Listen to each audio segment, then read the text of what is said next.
Assalamualaikum warahmatullahi wabarakatuh. Di sini kita akan menjelaskan tentang dampak pembakaran bahan bakar dan strategi pengolahannya.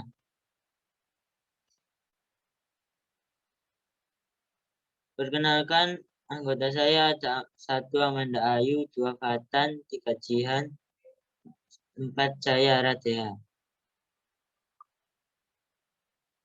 Dampak pembakaran bahan bakar di balik manfaatnya untuk membuat kehidupan manusia menjadi lebih baik dan mudah, minyak bumi ternyata menyimpan dampak yang merugikan lingkungan. Dampak tersebut ditimbulkan oleh penggunaan minyak bumi sebagai bahan bakar. Ada 2 jenis pembakaran minyak bumi, yakni pembakaran sempurna dan pembakaran tidak sempurna. Pada pembakaran sempurna, hidrokarbon akan bereaksi dengan oksigen membentuk gas karbon dioksida dan air. Jika dalam bahan bakar tersebut mengandung nitrogen, sulfur, atau besi, pembakaran sempurna akan menghasilkan nitrogen dioksida, sulfur dioksida, dan besi oksida. 1. Gas karbon dioksida. Bensin mempunyai kandungan utama campuran heptana, oktana, dan belerang. Pembakaran bensin dapat berlangsung secara sempurna dan tidak sempurna. Pembakaran oktana dalam bensin merupakan pembakaran sempurna serta menghasilkan gas karbon dioksida dan air 2C8H18 liquid plus 2SO2 gas menjadi 16CO2 gas plus 18H2O gas. Gas karbon dioksida yang dihasilkan dari pembakaran bahan bakar bensin memiliki dampak bagi kehidupan. Adanya karbon dioksida yang berlebihan di atmosfer dapat menimbulkan efek rumah kaca.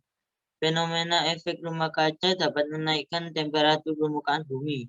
Jika temperatur bumi naik, maka kumpulan di daerah kutub akan mencair dan berakibat naiknya permukaan air laut. 2. Gas karbon monoksida atau CO. Selain pembakaran sempurna, senyawa hidrokarbon dalam bensin dapat juga mengalami pembakaran tidak sempurna.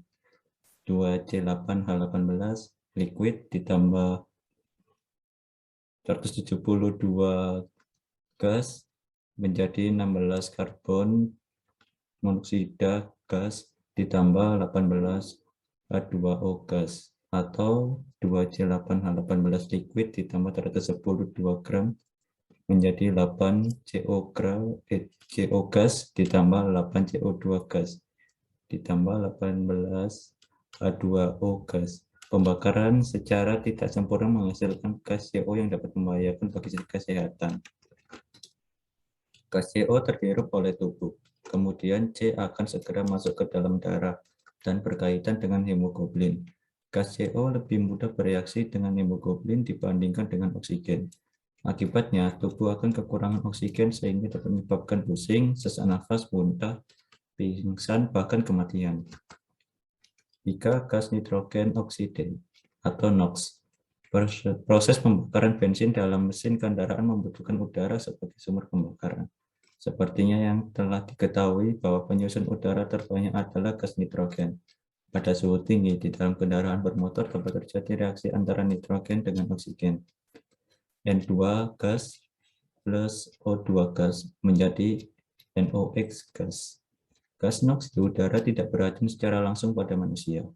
Gas NOx ini bereaksi dengan bahan bakar pencemar lain sehingga menimbulkan fenomena asap kabut atau smog. Smog dapat menimbulkan sesak nafas dan mata perih. Gas sulfur dioksida. Senyawa lain yang bertindak sebagai zat pencemar adalah gas SO2 dan SO3. Gas SO2 di atmosfer sebagian besar merupakan hasil pembakaran bahan bakar yang mengandung belerang. Kadar SO2 yang cukup tinggi mengakibatkan penyakit radang paru-paru pada manusia dan klorosis atau kepucatan pada daun-daun. Reaksi dari SO2 akan menyebabkan terbentuknya SO3, 2SO2 gas plus O2 gas menjadi 2SO3 gas. Gas SO3 merupakan oksida asam yang mudah bereaksi dengan air dan membentuk asam sulfat. SO3 gas plus H2O liquid menjadi H2SO4 aqueous. Akibat yang ditimbulkannya adalah hujan asam.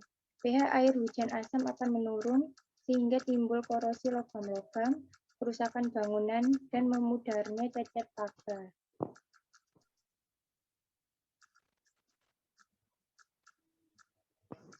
5. Partikulat berupa karbon C dan timbal Pb. Timbal Pb pada bensin yang mengandung tel juga dapat menyebabkan penurunan kualitas udara, dapat menimbulkan iritasi pada kulit, mata perih, gangguan saluran pernafasan, dan merusak ginjal. Strategi pengolahan untuk mengurangi dampak pembakaran senyawa hidrokarbon. A. Penghijauan atau pembuatan taman kota untuk melindungi lingkungan dan mengubah gas buang CO2 menjadi O2 melalui proses fotosintesis. B. Bensin bebas timbal, penambahan MTBE, metil tersial butil eter yang mempunyai fungsi sama dengan tel untuk meningkatkan bilangan oktan, tetapi tidak menimbulkan polusi. C. Sel bahan bakar, fuel cell. Fuel cell adalah sel bahan bakar yang menggabungkan gas hidrogen H2 dan gas oksigen O2.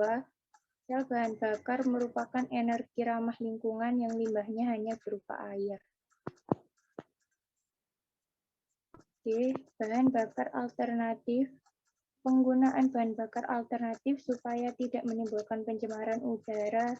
Gunakan bahan bakar yang ramah lingkungan serta tidak mengandung banyak bahan kimia berbahaya. Contohnya yaitu hidrogen, compressed natural gas, CNG, dan etanol. Sekian presentasi dari kelompok kami. Wassalamualaikum warahmatullahi wabarakatuh.